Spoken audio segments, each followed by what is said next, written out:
Welcome to another episode of Whitetail Rendezvous, coming to you 6 days a week as we interview whitetail experts and hear their traditions and personal stories of the hunt. Learn more about the latest gear, discover proven tips, and the latest strategies so you can make your next hunt a success. Now, here's your host, Bruce Hutchin. As host to Whitetail Rendezvous, I want to say thank you. Thank you for almost 100,000 iTunes downloads. Thank you to the 300 guests who've been on the show. And thank you to over 30,000 followers on social media. Couldn't do this show without every single one of you. And secondly, sometimes the sound quality isn't radio quality, isn't recording room quality. It is what it is. People might be in a tree stand, a box blind. They might be sitting in their pickup truck on a hillside, or they might be traveling to and from a blind or home from work. They're all over. And because of that, sometimes the quality isn't what you would expect or would have hoped for. This is Whitetail Rendezvous Podcast, episode number 305. Welcome to another episode of Whitetail Rendezvous. Hey, today we're going to meet with Daniel Jackson, otherwise known as Jackson. He's done some neat things in his life. One, he's taken 2 bucks in 2 years that he's been archery hunting back to back. Plus, he pulled off a 100-yard shot with his buddies watching, and we got that on YouTube. It's going to be part of the post. But even more than that, he gets it as far as what does it take to set up a stand, to be in the right place at the right time. It's extremely analytical, and he brings all his business facets into his hunt. And the kid's good, guys and gals. You want to listen. Hey, listener, don't forget to text 33444 Food Plot for your free Food Plot ebook. Welcome to another episode of Whitetail Rendezvous. Hey, we're heading down to the southern tip of Illinois, and we're going to talk with Daniel Jackson. And Daniel goes by Jackson, so that's what we'll do. Jackson, welcome to the show. Hey, thanks for having me. Glad to be here. Well, Jackson and I connected on Facebook, and he's just got a gorgeous deer that he took this year. So let's just start off with your 2016 hunt, and let's tell the story about that buck. Well, thanks. I'm super excited about it. I don't know about the rest of the country, but I'm from the very southern tip of Illinois. If you got a map of Illinois and you put your finger at the very southern part of it, that's where I'm from. That's where I hunt. And this year, at least in my experience, has been pretty bad. Earlier in October it was good, but by the time the rut started coming around in November, we had that big old supermoon that everybody talked about. And in my part of the country, it was unseasonably warm. And between that and having the bright nights, it kind of threw off deer's patterns and stuff. And I was really getting down myself. I hadn't seen any deer for like 3 weeks. Nothing, great that I would, really brag about. And I had good deer on camera, but, haven't really seen them in the daylight. I only got them on camera at 2:30, 3:30 at night. So it just happened by chance. Me and my buddy took off work, and we decided to go hunting that evening up at his place. And up there, the guy that has seen some deer, he said, well, that's not really a good evening spot. He says more of a morning spot. But we just decided to go somewhere, throw up our stands, and, just see what we see out there. And I got my grunt tube out, and I started grunting. And I guess the kind of a funny story is he texted me because we're about, 15 yards from each other. He's in a ladder stand, and I'm a climber. And we're kind of facing opposite directions so we can see behind each other. And quite honestly, I went out there that evening, wasn't really expecting to see much. But we were going to shoot a doe or shoot whatever crossed our path. And I'm out there running with my grunt tube. And he texts me, he goes, hey, man, that grunt's not very loud. And I kind of text back and said, well, deer aren't very loud, man. So just kind of to satisfy him and, kind of be goofy, I kind of opened her up a little louder, got louder. And I honestly thought, I was grunting so loud, I thought I scared off every deer in the vicinity. I swore there was no deer in the area by the time I got done. And I happened to look up after I get done texting him, and about 30 yards away, there's this buck that you guys can see in the picture. And I was ecstatic. I was happy because, like I said, I hadn't seen any good bucks, this season.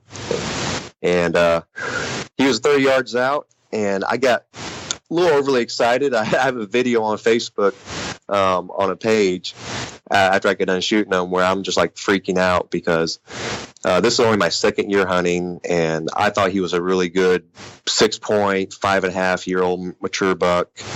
And got a little disappointed on that, but it's still, in my opinion, a really respectable buck. He came in probably 25 yards out, and he passed behind some trees. And as soon as he came out from behind the trees where I had a good clear shot, I just let that arrow fly.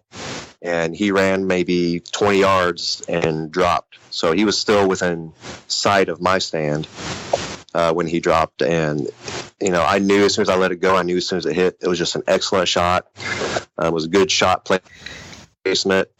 Probably with a little bit of luck mixed in there too. So that was, my fortunate, kill this year was first buck of 2016. And, like I said, in my opinion, I'm very happy with it as a very respectable buck. Well, yeah, anybody would be happy with it. And a good friend of mine, Brenda Valentine, said, when you harvest a deer, that's your trophy. No matter what it is to somebody else, that's yours, and that memory is yours forever.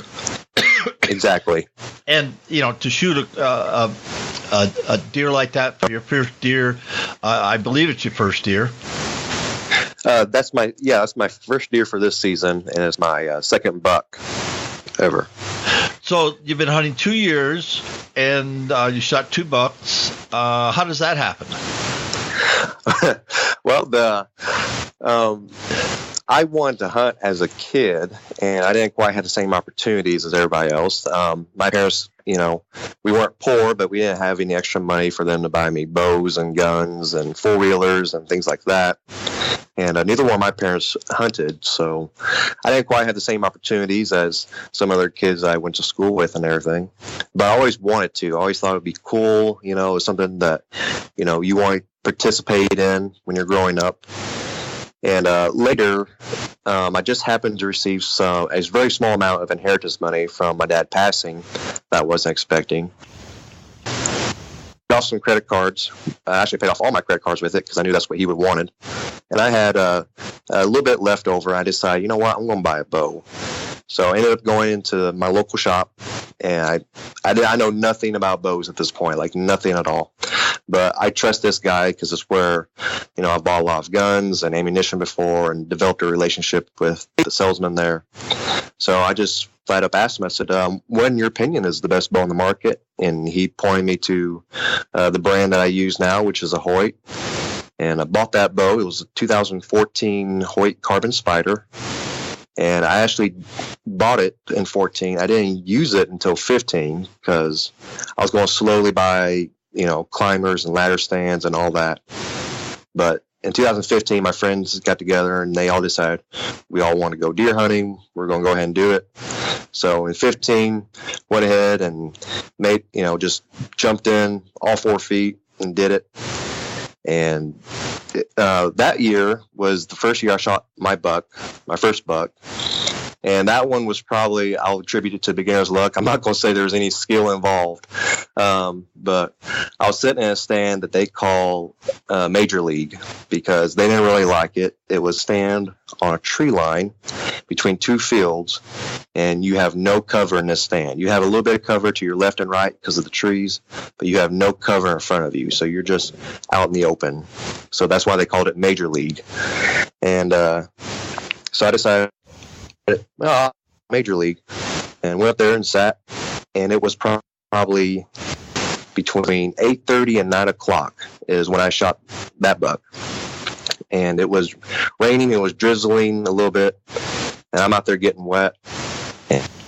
And I text everybody, I said, hey, if it keeps raining like this, I'm going to go ahead and get out of the stand and go into the house.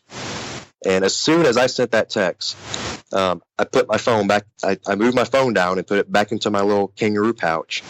And as soon as I sent that, there's this buck right below my stand. I mean, he was literally probably about 10 feet from my ladder. And let that be a lesson to you guys for not paying attention when you're out there on your phones. But I had been grunting a little bit, sporadically before I was texting them. So that's probably what brought him in, was hearing a doe estrus grunt on the grunt tube. And he decided to come across the field. And, of course, like I said, me being a dummy, I'm sitting there texting them, complaining about the weather. And as soon as I put the phone down, boom, I see antlers 10 feet from my ladder.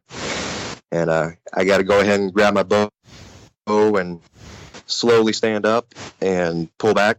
And as soon as I got to that point, he was already past my ladder. He was 3/4 turn away from me. And I let that arrow fly. And that one, my heart was pumping so bad. And I was so excited that I couldn't see straight. I heard the arrow hit, and I was really nervous if it was a good shot. I mean, my gut was in my throat. Didn't know if it hit well. Didn't know if I gut shot him. It was a very exciting, very scary time when I let that arrow fly.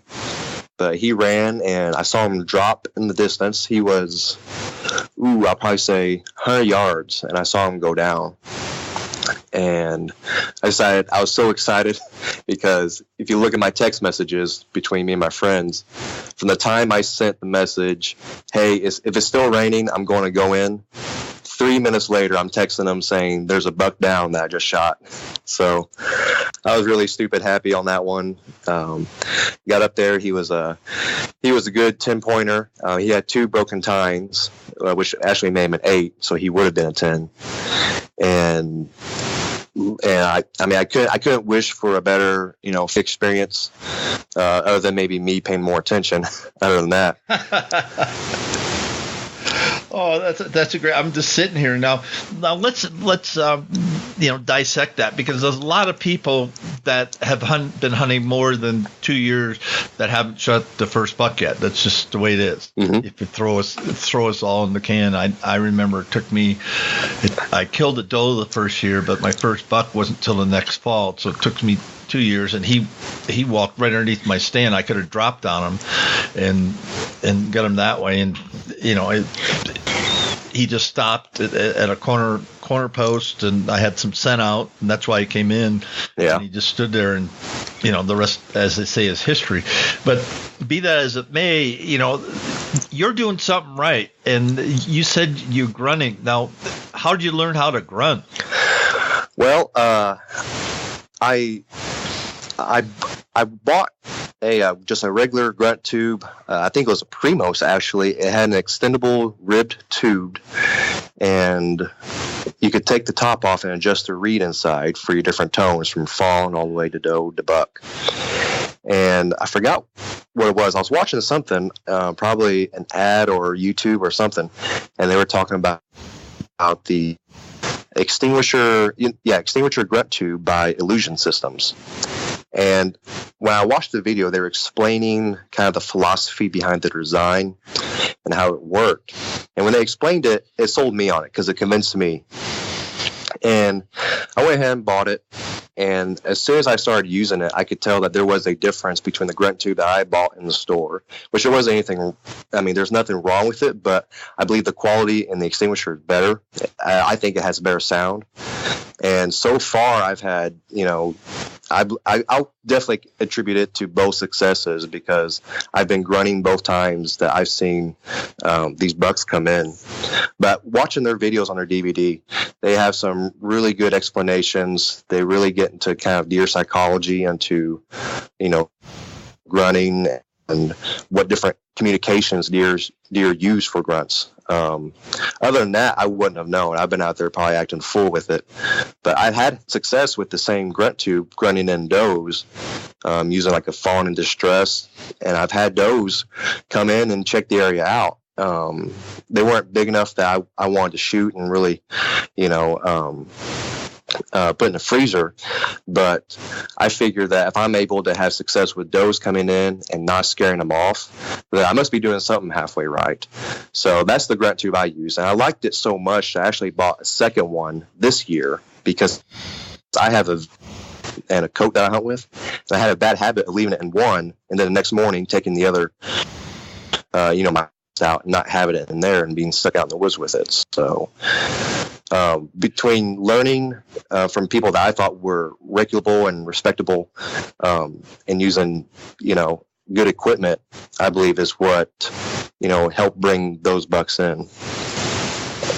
Now, the first year you said you were basically in a funnel, if I understand correctly, wide open fields, and there's a tree line, and it's really narrow, and then that's where that stand was. Is that correct? Yeah, this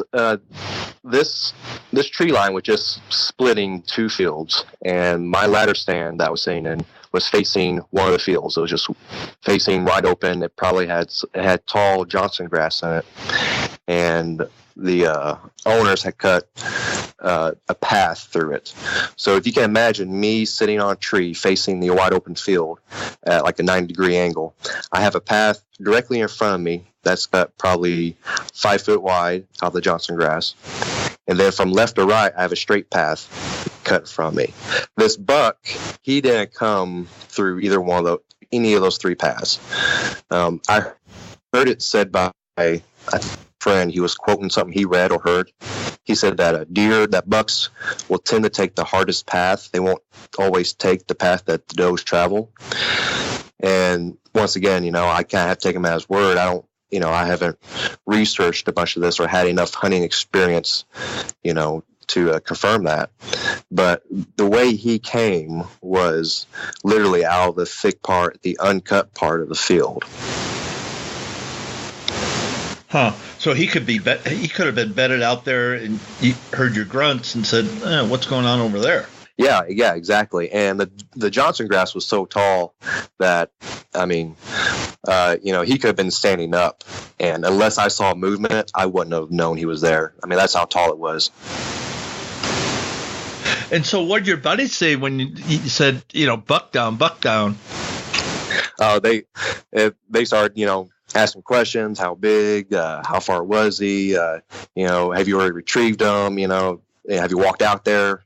And I gave it probably a good, I decided to wait 40 minutes in case maybe I got one lung, or maybe I didn't get, any of the vital organs, just hoping that he would bleed out. So I tried my best to wait 40, 45 minutes. I think I really ended up waiting like 25 because I was so excited. And I knew where he went down. So where I shot him to the point that he went down, where I initially shot him, I couldn't find any blood because I walked out there and I was going to try to follow a trail. But I decided, well, I seen him go down, so I'm just going to walk over there. And about halfway towards that spot is when I picked up blood, and it was really obvious that he passed through there. So I just, combined with that and my knowledge of where he dropped, I just went and walked straight to him, and that's where I retrieved him. Was about 100 yards away from the stand. So did you double lung him or take him, from the side quartering way and come out the other shoulder? Tell me about the shot. I think I single lunged him because, I'm trying to remember when I gutted him, which it was. I think I shot him. I remember the arrow was in his left side, so I knew I single lunged him when we retrieved him. And I don't remember cleaning him if the arrow penetrated far enough to double lung him or not, but it definitely single lunged him. And I think that's why he was able to travel as far as he did with that one lung. And I think when he fell, it kind of, pushed that arrow a little bit further in him. So I'm glad I waited that long, because I would have hated to, walk up while he still had one good lung, possibly, so he could, run further, or, me lose track of him or anything like that. When you shot him, did he jump or go sideways or duck, try to duck the string? What was his reaction when you let the arrow go? He kind of jumped to the right, is what it was. He didn't really duck at all. He's probably literally 18 feet below me at this point to my left. So there wasn't a whole lot of reaction time between hearing the string on my bow thump and the arrow hitting him. But yeah, he did move to the right, to his right, because of where I shot him on the left. And then did he run away, walk away, trot? Yeah. What was his reaction? Yeah, he definitely, he booked it as hard as he could. He ran as hard as he could, almost in the same path he came from. And when he started running, that excitement, there until he dropped, just, my heart sank, went from my throat back down to my toes. I was like, oh no, like he's running, he's still running, and he's still running. And then as soon as he drops, I mean, it's just a flurry of emotions, going from excitement to shooting him to thinking, oh my gosh, I didn't get him. He's going to just keep going. And then watching him drop, just going, being ecstatic and, just, happy as can be that, he went down. Yeah, I'm just, trying to visualize that. For a first kill, one, you remember a lot of details. You could have waited longer, but you saw him dump. I mean, typically, I also hunt with a rifle and muzzleloader, and when I shoot them and they dump, they're done. I mean, unless if you hit them in the spine or the brain and knock them out. Well, the spine's going to put them down, but I've had deer that I thought I hit them right where I wanted to because they were so close, and I missed. And that's one thing bad about headshots. You can actually knock the deer out or an elk out or whatever with a rifle, and then all of a sudden they get up and they just walk away, and you go, what happened there? Yeah. And so just be very cautious. If you do take, I'm talking 50-yard shot, and you don't expect to miss, but there's a lot to miss if you do that. But be that as it may, let's go back to your hunt and talk about who set. It sounds like you went to a pretty good pro shop to get you set up. How much time did you take learning how to shoot your bow? Oh, how much time did I take? I never really count how many arrows I, shoot in one. They like I said, I trust these guys, and I've done a lot of business with them in the archery department. For a while. They like I said, they walked me through everything. They set me up with, get my sight, get my draw, and weight. I got a bad right shoulder, so back then I couldn't draw back, 60 pounds. I couldn't draw back at all. So I started working on lower poundage, probably around 50 pounds, which, people don't think 10 pounds makes a difference, but, when you get a bad rotator cuff, it does. So they set me up, taught me, how to hold my bow, what kind of releases, what kind of releases people prefer.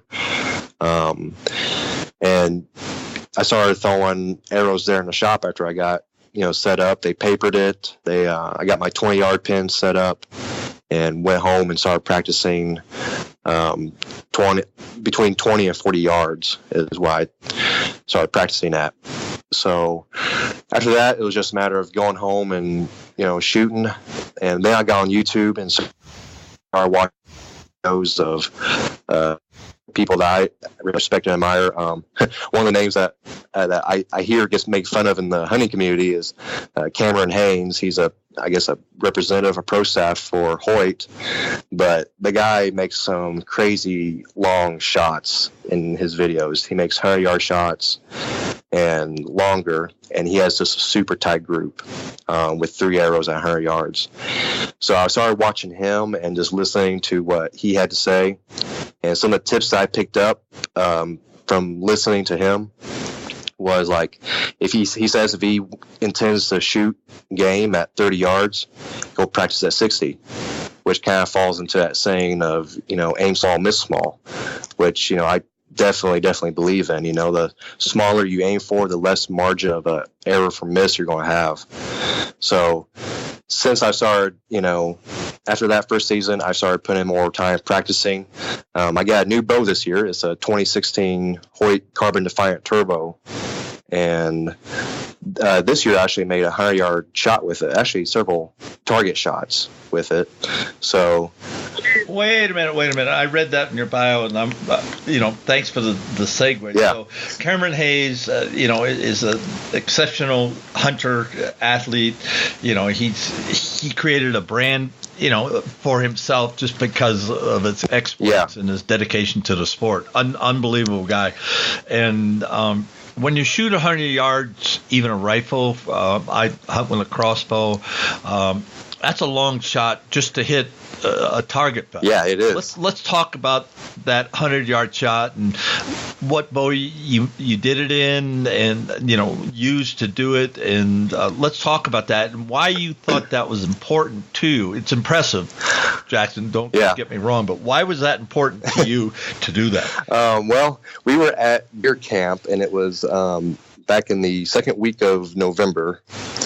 It was me and my buddies, and it was over on his place. So we had a camper set up, and we were out there, just had a fire going. I brought chili. I have last year, so this year, I guess I started a new tradition of me bringing chili because they voluntold me I was. So we were out there, and we just came in from the morning hunt. None of us got anything, so we changed back into our regular clothes. We were just milling around, and I had my block target in my back of my truck, and I decided, hey, I'm going to just, throw some arrows. And this year, I just traded that 2014 Hoyt Carbon Spider that I mentioned earlier. I just traded for this 2016 Hoyt Carbon Defiant Turbo, and I got a really good deal on it. I bought it used, so it wasn't brand new, but the previous owner, I was told he had kind of a weird, I don't know what you want to call it, kind of like a weird superstition or something, that he did not believe in shooting a bow that wasn't at full poundage with the limbs cranked all the way down. So he bought this bow totally set up, and he couldn't pull it back. So he traded it back to the shop. And so they're sitting on this used bow. I walk in, the guy says, hey, we got this bow. I'll give you a really good deal. And it was a really good deal. So I traded my bow in, got this one. I'm out there at deer camp with my friends. I'm shooting 20 yards, 30 yards. And I have a sight on this bow that I haven't seen, haven't heard of before. It's by a brand I've heard of. It's called Trophy Ridge, but it's a Trophy Ridge React. And I'm like, okay. And the shop guy, so these are your settings. This is your 20, 30, 40, 50. He says, you adjust it. This is the screw you adjust it with. And when you adjust the screw, it moves the 30 and all the rest of the pins accordingly for it. So all you have to do is set your 20 and 30, and all your other pins should be set. And I was looking at this guy like, no, there's no way. There's all kind of arrow weights, arrow lengths, speeds. There's no way that you can just turn this one screw, set these two pins, and it knows how to dial the rest of these markers. He goes, I'm just telling you what they say. He goes, go home, try it out. So sure enough, I went home, tried it out, and we were shooting at 30 yards. It was right on the money.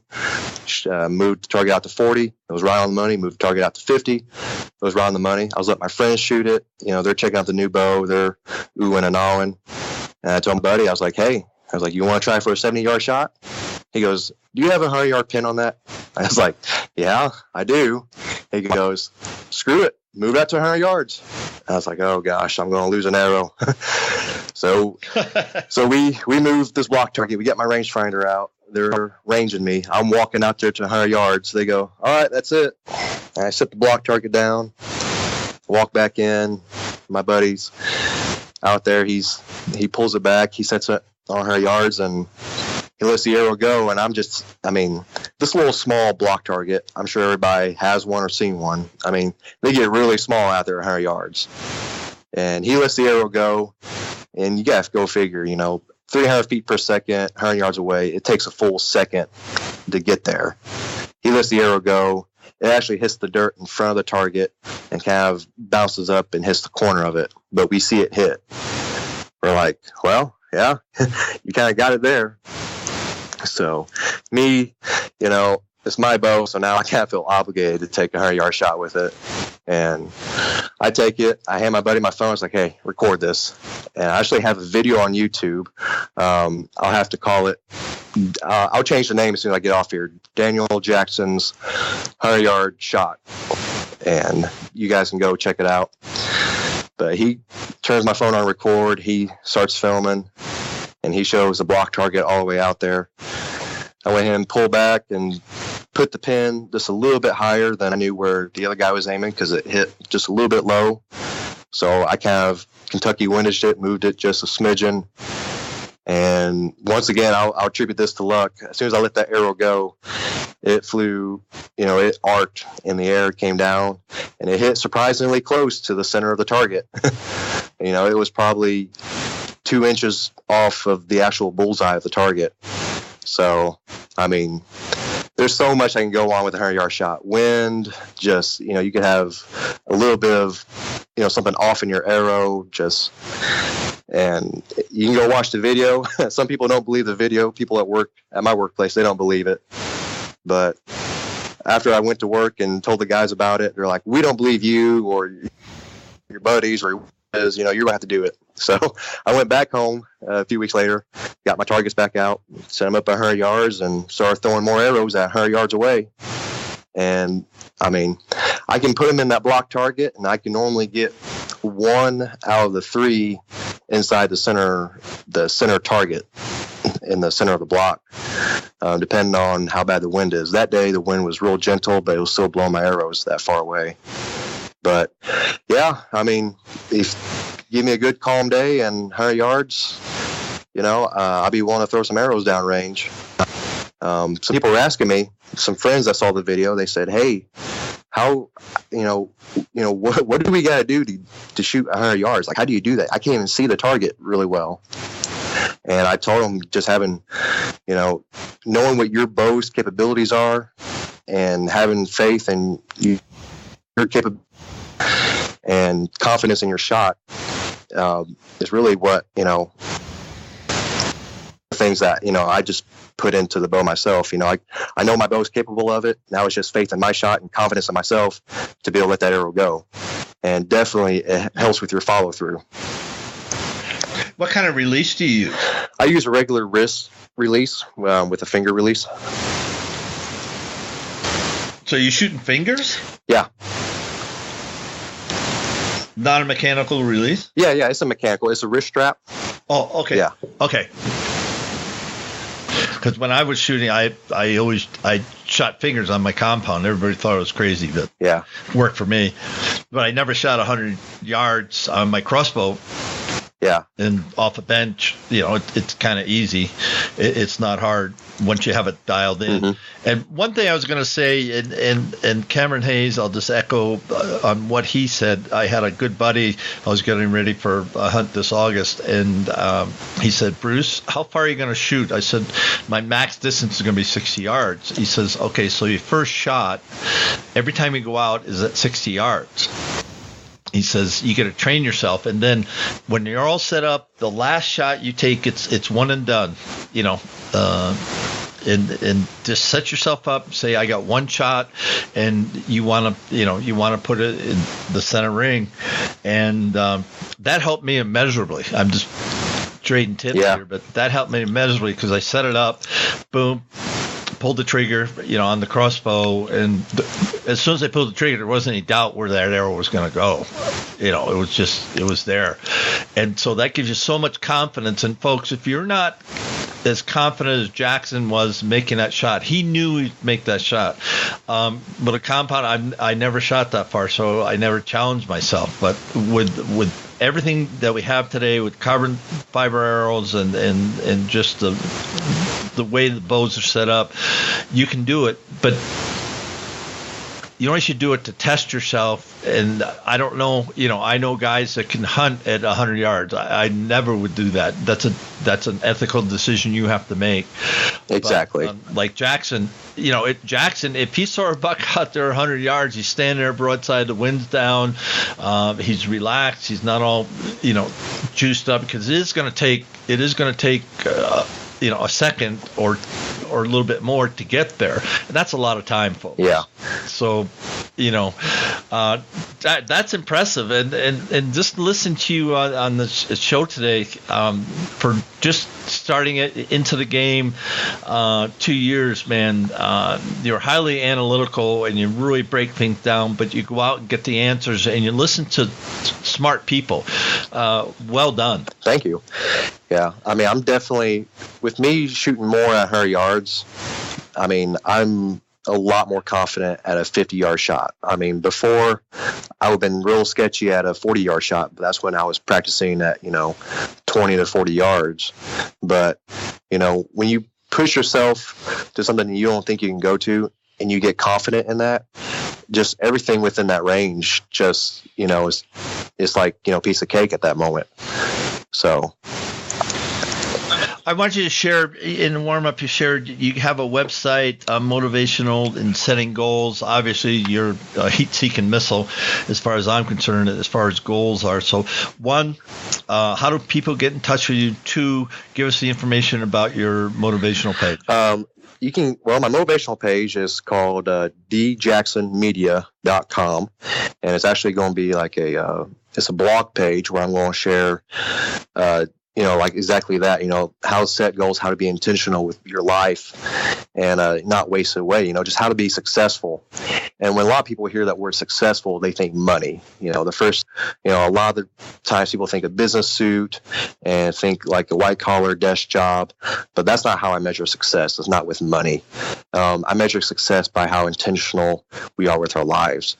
So, I grew up in an area where people, they wake up, they go to work, they come home and, watch TV. And if that's all you want to amount to, you're successful at it. You've achieved what you wanted.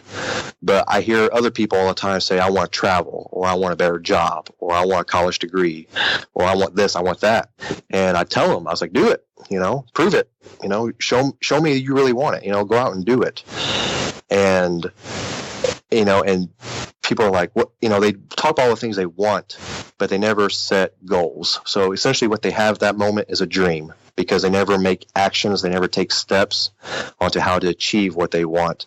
So if people want to travel the world, find out what it's going to take for you to travel. I mean, travel locally, go to parks, go to museums, go to wherever you want to locally and start extending it out, start saving, there's so many steps between, turning a dream into a goal. People don't take that jump, and it's a very measurable, very intentional thing that can turn people's lives into something that they were just wishing they were doing, turns it into what they are doing. So my website is djacksonmedia.com, and like I said, it's a blog website. I'll also link on that blog page materials and authors that I read, I keep track of, and none of that material, none of the information is mine. I mean, I'm simply passing information along, and I'm learning from people that, that I admire, that I recognize. And I'm, pretty much condensing their information to how I interpret it, to how it applied to me, and hoping that you'll go check them out and that, that you'll gain something from it yourself. Because I believe we're not here just to keep information and secrets to ourselves. We're here to spread it. We want people to learn. If you're not helping someone else, you're not doing the world any good. So I don't believe in hunting secrets. I don't believe in keeping secrets at all. I want you to be successful. I want to give you the tools. And if I have knowledge or information that can help you better yourself, I want to give it to you. So that website's one. You can also get hold of me on Facebook, facebook.com/djacksonmedia. And I'm also on Instagram on djacksonmedia as well. Jackson, on behalf of Whitetail Rendezvous Nation across North America, you just been, I'm just amazed of what you've done in a very short time in the hunting industry. And I'm just, I'm applauding the last segment about, making it positive and turning dreams into reality, because a lot of people miss that. And, good luck with that. So on behalf of everybody here at Whitetail Rendezvous, thank you, sir. Yeah, well, thank you. Thank you. Our next show, we're heading north of the border to Old Canada in the bush country with Calvin Buckler. Now, Calvin's been involved with the Boneyard, plus he's just bringing out a new line of carbon arrows called Killing Sticks. He's going to be at ATA this year. And he also showed me a picture of his biggest buck to date that he's taken up there. So it's a huge buck. Great story. Listen it. Thanks for joining us. Be sure to tune in tomorrow for another episode of Whitetail Rendezvous, where you can listen and learn from the experts so you can be more successful on your next hunt. Until next time, listen, learn, and succeed.